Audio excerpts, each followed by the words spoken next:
maravilhosas, bem-vindas ao nosso programa Empodera. Hoje vai ser um pouquinho diferente, nós vamos até o espaço da Tânia Varpechovski. Ela é fisioterapeuta, especialista em fisioterapia pélvica. E vamos falar sobre assoalho pélvico. Olha só que legal, um assunto bem importante para todas as mulheres. Importante para a saúde da mulher. Fiquem ligados.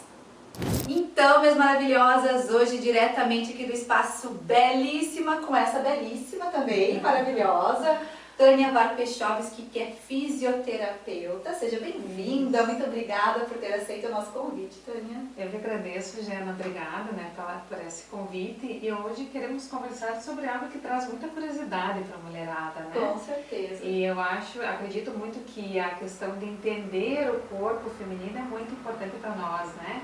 A gente tem entendimento realmente de quem nós somos. Isso aí. E hoje então nós vamos falar sobre o que, Tânia? Sobre o sobre saúde pélvica, né? O que é?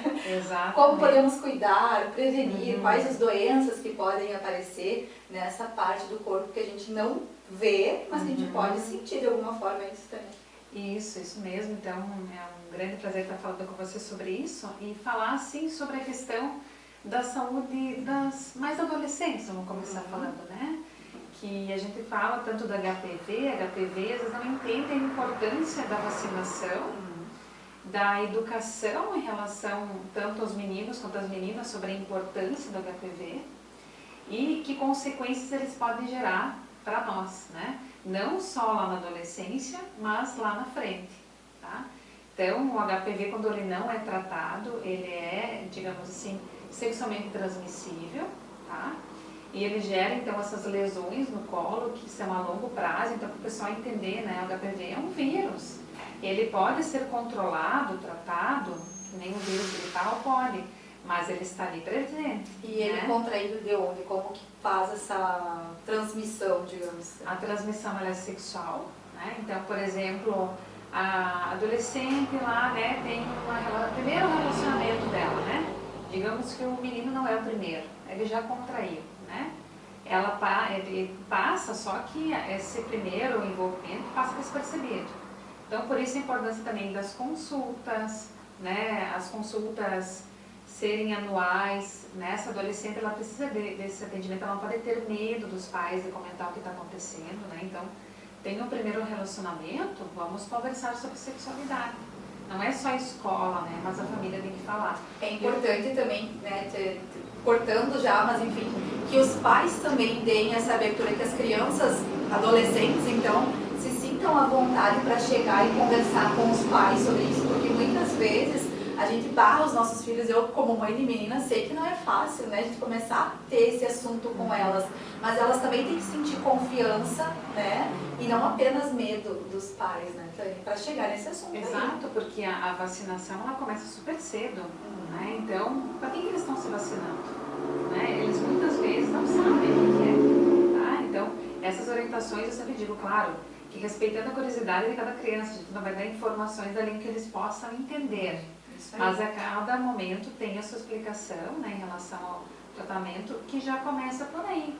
Então, e essa campanha que é realizada é maravilhosa, a gente veio muito de encontro, porque o aumento de câncer de colo de útero, que ele é feminino, né, o homem, ele tem a HPV, mas ele vai trazer lesões para a mulher, isso é bem importante ser falado. Isso vai ser um condutor, podemos dizer assim. Exatamente, né, então a mulher tem que estar ciente que, por exemplo, né, estamos falando adolescente, mas a mulher lá que está divorciada ou que é viúva, o HPV está lá. Ele pode estar, digamos assim, num período que não está apresentando nenhum sintoma, mas é muito importante fazer essa consulta anual ginecologista, né? Nosso trabalho é pélvico, fisioterapêutico, mas a gente sempre está falando para as jovens, enfim, todas as mulheres, que é importante, essa consulta anual, ela é super importante, tá? Depois, claro que identificado, tratado, beleza, né? Tem que ser tratado, porque eu já vi muitos casos de mulheres, até mesmo viúvas, né, Diana, que acreditam que não precisa mais de um ginecologista, e é necessário que tem outras alterações também. Porque as viúvas também não deixam de viver, talvez encontrar outros parceiros, com certeza, né? Exatamente. Então, nesse período que ela não está tendo relação sexual, ela precisa também estar, digamos, com a sua saúde pélvica em dia, né? Então, o meu trabalho, na realidade, claro que algumas mulheres vêm direto a mim, e quando vejo que é necessária essa condução ao médico, a gente encaminha, porque é necessário, e é sempre esse caminho, né, de mão dupla. Então, o que é responsável o médico tratar é com eles, o que é comigo, né? E eu acredito que a saúde pélvica cada ano está sendo mais comentada, né? Está havendo uma curiosidade maior em relação a isso, e sempre falo assim, a saúde pélvica ela engloba três, né? Digamos assim, fatores básicos da nossa vida, né? Que é a parte urinária, a parte da nossa concepção, né? Então, o canal vaginal e também o canal retal, né? O fetal. Então, esses lugares, esses três lugares, sendo próximos, se você não trata um deles, vai repercutir no outro. Né? Tem que ser um conjunto. Exatamente. Então, assim, aqui que encontro assim, muitas mulheres que vêm para mim, que isso era algo bem comum anos atrás, com constipação, né? O intestino não funciona há anos. Isso é um problema, né, de saúde pública, é muito importante. As mulheres têm que saber como é que o seu intestino funciona, né? Se está funcionando direito, né? Se é o certo como ela está conduzindo a sua alimentação, a parte hídrica, né? Então, não é só a questão vaginal, e repercute na vaginal também, né? Porque se a mulher tiver uma retocele, um problema, né, no canal vai repercutir também no canal vaginal. Então, eu acredito que essas informações, essa avaliação, ela é muito importante, porque as mulheres às vezes não têm essa noção da nossa fisiologia e nossa anatomia pélvica. Por que às vezes tem muito tabu ainda, né, sobre isso. Sim, muitas, as mulheres têm vergonha, acredito muitas, né, de chegar e falar sobre esse assunto, porque é uma região íntima, então na cabeça, né, das mulheres isso é um assunto íntimo também, que elas não podem expor, né, não querem falar sobre isso. E outras coisas que eu percebo aqui no consultório, né, é essa dúvida. A pessoa apresenta uma alteração, ela não sabe se as outras também têm. Tá? Então, normalmente o contato qual é? Com a mãe. Né? Então, pergunto com a mãe ou alguma amiga, né, se não tem a mãe mais próxima. Então, eu acredito que se a mulher nota alterações nela, ela tem que ter alguém que ela converse, que ela confie. Isso é muito importante. Eu tive amigas, né, de 10, 15 anos que um dia chegaram para mim e perguntaram, né, dores na relação sexual, né, como se era normal. Que não é normal, não deve só, né, ter dor, não deve sentir dor. Que não deve sentir dor. Então, qual que era a causa, por que estava sentindo isso? Então, essa confiança, ela realmente é conquistada. Isso aí. Né? Eu sempre falo aqui que quando a pessoa vem no primeiro momento comigo, ela tem um tempo para se adaptar, né?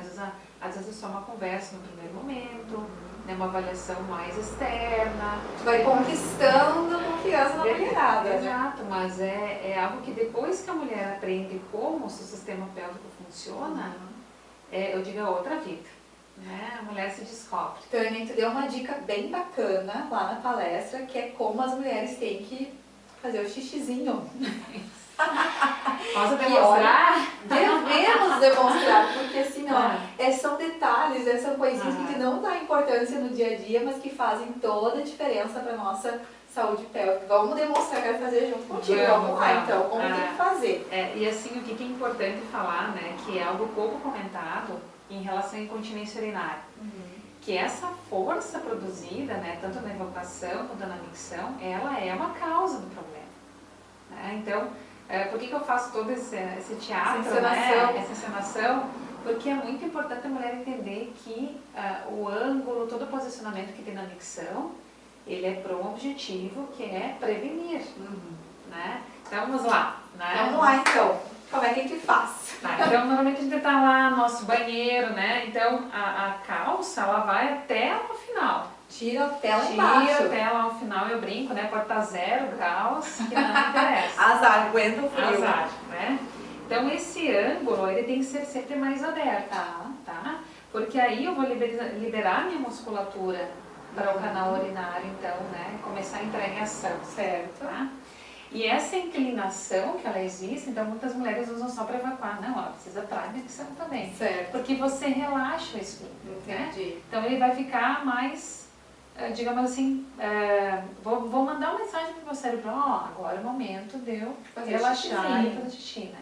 E não é um jato com pressão. Tá. Então, eu vou contrair, né, o esfíncter, vai começar a passar o jato urinário, enfim, eu fiz toda a micção sem pressa, Tranquilamente. sem pressa, deixa o mundo lá fora.